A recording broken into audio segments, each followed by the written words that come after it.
បាទជំរាបសួរទៅដល់ពុកម៉ែបងប្អូននិងប្រិយមិត្តទាំងអស់បាទទាំងក្នុងនិងក្រៅប្រទេសបាទថ្ងៃនេះខ្ញុំបាទសំណាងពិសីមានរបស់ថ្មីចង់បង្ហាញចែកជូនទៅដល់ពុកម៉ែបងប្អូនយើងនឹងអីចឹងនេះគឺខ្ញុំបាទមានដូចជាគុជអណ្ដើកក៏ដូចជាប្រភេទពពួកគុជខ្លានឹងហើយអញ្ចឹងប្រភេទពពួកគុជសត្វគឺវាមានទៅតាមសត្វតាមប្រភេទសត្វហើយក៏មិនមែនចេះតែមានដែរណាពុកម៉ែបងប្អូនបាទនឹងហើយមកគ្រាប់ដែលខ្ញុំកាន់មុនគេនេះគឺជាប្រភេទពពួកគុជអណ្ដើកជាប្រភេទគុជអណ្ដើកដែលសត្វអណ្ដើកវាខ្ជាក់ណាពុកម៉ែបងប្អូនបាទហ្នឹងហើយអានេះគឺជាប្រភេទពួកគុជអណ្ដើកណា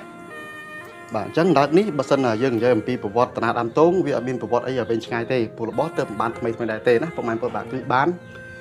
នៅនឹងស្រះនៅក្នុងវត្តហ្នឹងយល់ទៅតាក់ទងទៅនឹងរបស់នេះនៅពេលដែលបង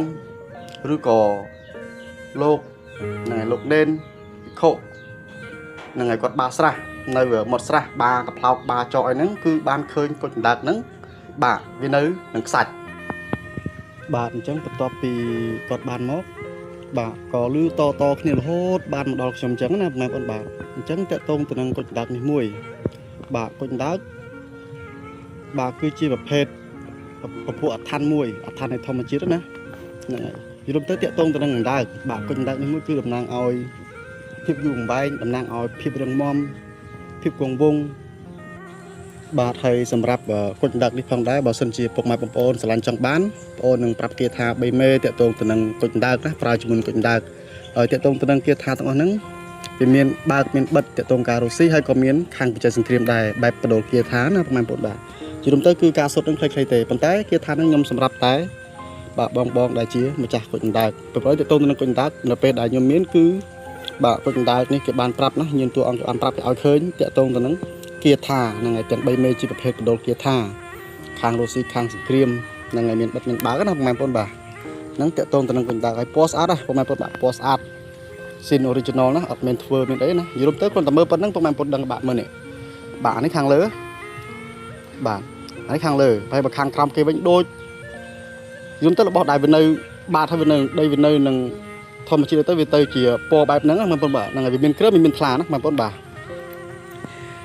ហ្នឹងហើយមួយទៀតនេះតកតងទៅនឹងគុជខ្លានេះគឺជារបស់លោកតាសៀងដែលពីមុនមកហ្នឹងគាត់ជាអ្នកកាប់ថ្នាំហ្នឹងហើយគាត់កាប់ខ្ទង់អាយុ20ជាង30អីហ្នឹងគឺគាត់បានគុជខ្លាមកគ្រប់ឯងបាននៅក្នុងដាច់បាទនៅសៀមរាបយ៉ាងហ្នឹងបាទហើយគុជខ្លានេះកើតឲ្យបានហ្នឹងគឺបានទាំងប្រភេទចង្គមបានទាំងស្បែកបានទាំងអីណាប៉ុន្តែកាលដែលបានហ្នឹងបាទគឺនៅក្នុងភូមិគាត់រួមទៅមានបងឬមួយក៏អ៊ំចាស់ហ្នឹងក៏គាត់ចង់បានស្បែកខ្លាក៏ដូចជាចង្គមក៏ដូចជាប្រភេទឆ្អឹងហ្នឹងហើយសុំចែកតពីគាត់ណាហ្នឹងហើយអ៊ំខ្លះក៏គាត់យកទៅប្រាខាងនេះទៅអ៊ំខ្លះគាត់យកទៅប្រាខាងនោះទៅតាមអ្វីដែលគាត់ចង់បានណាហ្នឹងហើយបើនិយាយពីឥឡូវបើនិយាយពីឆ្អឹងគាត់នៅខ្លះដែរប៉ុន្តែគាត់ប្រាខាងឆ្នាំហ្នឹងហើយរួមទៅគឺគាត់យកតែគុជខ្លាទេណាបងប្អូនបាទគាត់យកគុជខ្លាទេបាទហើយមូលហេតុដែលគាត់ដាក់ជាវនេះគឺគាត់ដាក់ជាវទៅតាមវ័យរបស់គាត់បានន័យថាគាត់ចាស់ហើយហ្នឹងហើយគាត់ចូលរាហើយគាត់ក៏មិនមានកម្លាំងដើរកាប់ឆ្នាំឯណាដូចពីមុនដែរអញ្ចឹងណាអញ្ចឹងក៏គាត់សម្រេចចិត្តថាដាក់ចាជាវនឹងយកបច្ច័យសម្រាប់គាត់នឹងឬមួយក៏គាត់ចង់ចាយវាក៏ទិញឆ្នាំឬមួយក៏សុំសិលអាហ្នឹងទៅតាមអ្វីដែលគាត់ចង់ធ្វើអញ្ចឹងណាហ្នឹងហើយជាមួយតាយាយហើយសម្រាប់គុជខ្លានេះផងដែរគឺជាប្រភេទគុជខ្លាទី2ហើយដែលខ្ញុំបានមកណាបងប្អូនបាទលើកមុនអញ្ចឹងដែរណាទៅគឺពណ៌ហ្នឹងគឺបែបហ្នឹងតម្រង់ពណ៌សាច់គឺដូចគ្នាក៏ប៉ុន្តែពីមុនវាធំហើយរឿងវិញយ៉ាងនេះហ្នឹងហើយប៉ុន្តែបងនៅខាងភ្នំពេញអាយដាមទៅយកបាត់ហ្នឹងហើយនេះគឺជាក្របទី2បងប្អូនបាទជាក្របទី2ជាប្រភេទគុជខ្លាធំណាខ្លាដបងយើងណាបងប្អូនបាទហ្នឹងហើយរបស់នេះប្រវត្តិរឿងបាញ់បោះអីអត់ដឹងទេណាប៉ុន្តែតកតងទៅនឹងរបស់ហ្នឹងគឺខ្ញុំមានគេថាដូចគ្នាដែរដូចទៅនឹងគុជអណ្ដើកដែរណាបងប្អូនបាទដូចទៅនឹងគុជអណ្ដើកចឹងបើសិនជាពុកម៉ែបងប្អូនស្រឡាញ់ចង់បានអីខ្ញុំប្រាប់គេថា1មេតកតងទៅនឹងបាទគុជខ្លាហ្នឹងណាហ្នឹងហើយដើម្បីឲ្យពុកម៉ែបងប្អូនយកទៅប្រើប្រាស់នឹងឲ្យបានផលរបស់នេះគឺខាងការពារខាងណៃណាបងប្អូនបាទហើយប្រភេទគុជនេះគឺសំខាន់ណាស់សម្រាប់សត្វហ្នឹងហើយគឺសំខាន់